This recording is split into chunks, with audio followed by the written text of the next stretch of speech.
سال محرم سے شروع ہوتا ہے اور ذی الحج پہ ختم ہوتا ہے۔ اس بات کا بھی ضرور خیال رکھا کریں کہ ہمارا جو اسلامی سال ہے اس کا آغاز جنوری سے نہیں ہوتا، اس کا آغاز محرم سے ہوتا ہے اور اس کا اختتام دسمبر پہ نہیں ہوتا بلکہ اس کا اختتام ذی الحج پہ ہوتا ہے۔ اسلامی سال کا آج پہلا دن ہے، یکم محرم الحرام، امیر المومنین، خلیفۃ المسلمین، جانشین مصطفیٰ، جبل استقامت اور رسول اللہ کے دین کا بہت بڑا سپاہی حضرت عمر فاروق رضی اللہ تعالی عنہ۔ جناب عمر کا نام صرف کام نہیں، حضرت عمر کا نام انقلاب برپا کر دیتا ہے۔ حضرت عمر کا نام کفر کے ایوانوں میں، جبر، ظلم، شرک کی وادیوں میں جب حضرت عمر کا نام بھی لیا جائے تو بے ایمان کانپنا شروع ہو جاتے۔ حضرت عمر فاروق رضی اللہ تعالی عنہ۔ حضرت عمر معمولی شخص نہیں، معمولی آدمی نہیں۔ کچھ لوگ صدیوں کے بعد پیدا ہوتے ہیں اور کچھ لوگ ایسے ہوتے ہیں جو ایک ہی بار پیدا ہوتے ہیں، ان جیسا دوسرا پیدا ہوتا ہی نہیں، دوسرا ان طرح کا پیدا ہوتا ہی۔ حضرت عمر رضی اللہ تعالیٰ عنہ جیسی شخصیات پیدا ہی نہیں ہوتی دوبارہ۔ سارے صحابہ در رسالت مآب پہ خود آئے۔ یہ وہ عظیم شخص ہے جسے اللہ کے محبوب نے اللہ سے مانگ کے لیا، کہا اے اللہ یہ مجھے دے دے، اللہ سے مانگ کے لیا ہے۔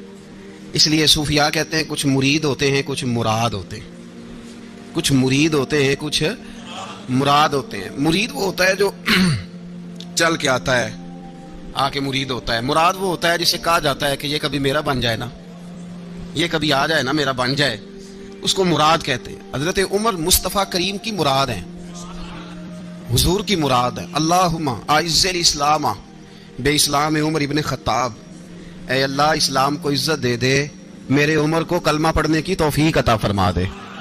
اور کیسے دعا مانگی؟ اور یار حضرت عمر کی تو اس فضیلت کا کوئی جواب نہیں دے سکتا۔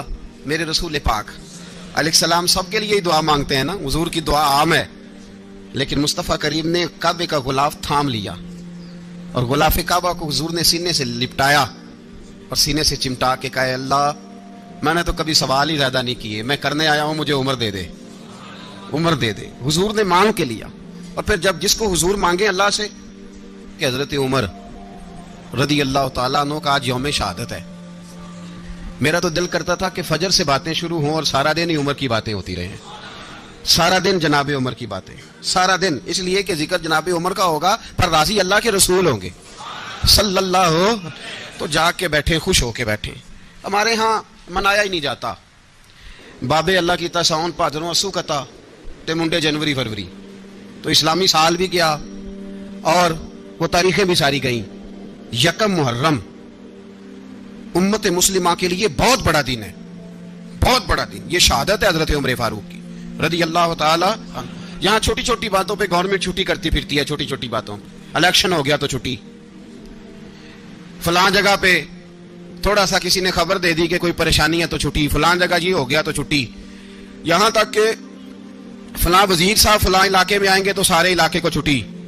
اور اب تو اس سے بڑا حال ہونے لگا ہے، اگر جن لوگوں کی سندھ میں حکومت ہے ان کے لیڈر کا دن آیا تو اس دن چھٹی، اور جن کی پنجاب میں حکومت ہے ان کا دن آیا تو چھٹی۔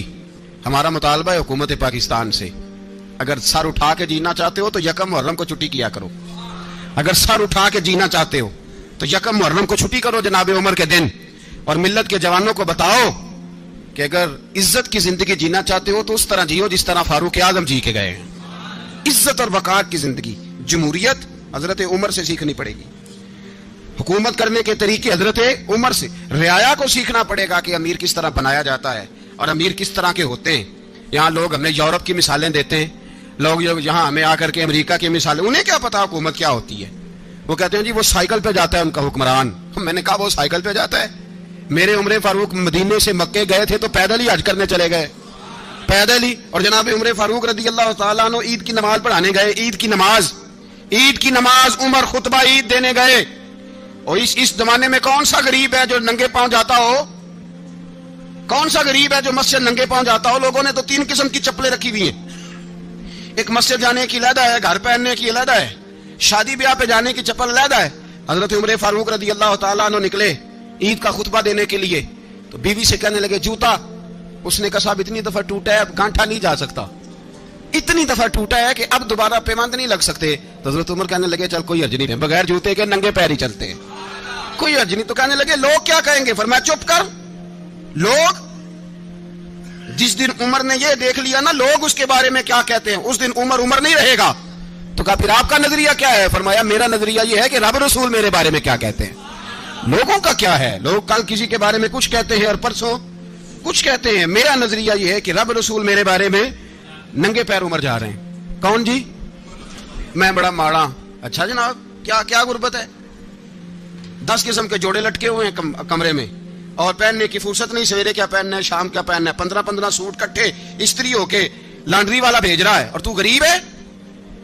تو بہت بڑا غریب ہے, اس لیے کہ غربت پیسوں کی وجہ سے نہیں ہوتی, غربت تو دل کی ہوتی ہے. تو واقعی بڑا غریب ہے اور تو غریب ہی رہے گا.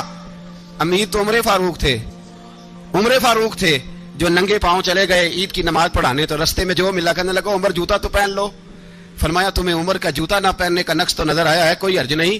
اگر عمر کو کبھی بتانا ہوا تو وہ والا نقص بتانا جو عمر کی سیرت میں پیدا ہو, کردار میں پیدا ہو, وہ والا نقص بتانا. یہ چھوڑو جوتے آتے جاتے رہتے, ننگے پاؤں گئے, پاؤں دھوئے, نماز پڑھائی, لوٹ آئے. او بھائی یہاں تو ہمارا بناؤ سنگار اترنا, جتنی توجہ کپڑوں کی طرف ہے اتنی توجہ کبھی ہماری علم کی طرف ہوتی نا, جتنا ذوق شوق ہمارا بناؤ سنگار کی جانب ہے, اتنا بناؤ سنگار کبھی ہمارا اخلاقیات کی جانب ہوتا تو معاملات بڑی حد تک سنورے ہوئے ہوتے. حضرت سیدنا فاروق اعظم رضی اللہ تعالی اپنی زندگی کو ترتیب دیا. ایک دن بھی خلافت نہیں مانگی اللہ سے. حضرت عوف بن مالک اشجعی ایک صحابی ہیں. حضرت عوف بن مالک رضی اللہ تعالیٰ عنہ فرماتے ہیں کہ جناب ابو بکر صدیق کا زمانہ تھا تو میں نے خواب دیکھا. میں نے خواب میں جناب عمر کو دیکھا, اور میں نے دیکھا کہ کوئی کہنے والا کہہ رہا ہے کہ عمر وہ ہے کہ اللہ کے رستے میں کوئی اسے جتنا مرضی برا بھلا کہے یہ پرواہ نہیں کرتا. کس کے رستے میں؟ بولے سارے. اس کا مطلب ہے اللہ کے رستے میں لوگ برا بھلا بھی. قرآن مجید نے کہا ولا یخافون لومۃ لائم. کچھ لوگ ایسے ہیں جو برا بھلا کہنے والوں کی پرواہ نہیں کرتے. آپ یقین کریں اگر پرواہ شروع ہو جائے نا تو دین کا کام ختم ہو جائے. نہ کوئی تقریر کرے, نہ کوئی تدریس کرے, نہ کوئی پیری مریدی کرے, ختم ہو جائے اگر باتوں کی پرواہ ہو. لیکن وہ پرواہ, حضرت عوف بن مالک اشجعی کہتے ہیں میں نے خواب میں دیکھا کہ عمر وہ ہے جو کسی کی پرواہ, اور دوسری بات میں نے یہ دیکھی کہ عمر خلیفہ بنے گا, اور تیسری بات میں نے خواب میں یہ دیکھی کہ عمر شہید بھی کیا جائے گا, عمر شہید بھی ہوگا. یہ میں نے 3 باتیں خواب میں دیکھی. فرماتے ہیں میں نے آ کے خواب حضرت ابو بکر صدیق کو سنائی, وہ خلیفہ تھے. وہ کہنے لگے ٹھہر جا, میں عمر کو بلاتا ہوں, اس کے سامنے دوبارہ سنانا. اس کے سامنے فرماتے ہیں میں نے بلایا حضرت عمر فاروق کو, آ کے بیٹھے, خواب شروع ہوا. کہا ایک بات تو میں نے یہ دیکھی کہ آپ ملامت کرنے والے کی پرواہ نہیں کرتے, دوسرا آپ خلیفہ بنے گے. جناب عمر کہنے لگے چپ کر, ابو بکر کے سامنے ہی کہہ رہا ہے, چپ کر, خلیفہ کے سامنے کہہ رہا ہے. تو ابو بکر صدیق کہنے لگے عمر اسے کہنے دو, مجھے لگتا ہے رب کی رضا یہی ہے کہ میرے بعد اگر مصطفیٰ کا منبر ملے تو عمر کو ملے, اسے کہنے دو. یار یہاں تو لوگ ڈینگے مارتے ہیں, یہاں تو لوگ دعوے کرتے ہیں میرے سامنے فلانے کو بھی بٹھاؤ, فلانے کو بھی بٹھاؤ, اس کو کیا پتا, اس کو کیا پتا. یہ تو بڑھ کے مارنے کا دور ہے. حضرت عمر رضی اللہ تعالیٰ عنہ کو تیسری بات کہی. حضرت عوف بن مالک نے کہا آپ شہید کیے جائیں گے, میں نے خواب دیکھی ہے. نیک لوگوں کے خواب بڑی حد تک سچے ہوتے ہیں. کہا میں نے خواب دیکھی ہے. تو حضرت عمر کہنے لگے شہید تو دلیر لوگ ہوتے ہیں, شہید تو دلیر, جسے سارا زمانہ دلیر کہہ رہا ہے وہ اپنے بارے میں کیا کہہ رہا ہے؟ کہتے ہیں شہید تو دلیر, میں تو کاہل آدمی ہوں, سست آدمی ہوں, میں تو اتنا کام ہی نہیں کرتا. تو یہ خواب تو نے جو دیکھا ہے نا پھر سے دیکھنا. تو ابو بکر صدیق فرمانے لگے عاجزی نہ کر, انکساری نہ کر, تو جو کہہ رہا ہے ٹھیک کہہ رہا ہے, لیکن مجھے سن کے شکر بھی ہوا ہے اور افسوس بھی ہوا ہے. افسوس اس بات کا کہ تیرے جیسا بطل عظیم چلا جائے گا, اور شکر اس بات کا کہ رب تجھے زندگی بھی اعزاز والی دے گا, اور شہادت کی موت دے کے اللہ تجھے موت بھی عزت والی عطا فرمائے گا. اللہ موت بھی تجھے عزت والی دے گا, تجھے کاہلوں جیسی موت اللہ. حضرت فاروق اعظم رضی اللہ. او بھائی یہاں تو اس زمانے کا سب سے بڑا مسئلہ پروٹوکول ہے. لوگوں کو پتا ہوتا ہے کامل پیر ہے,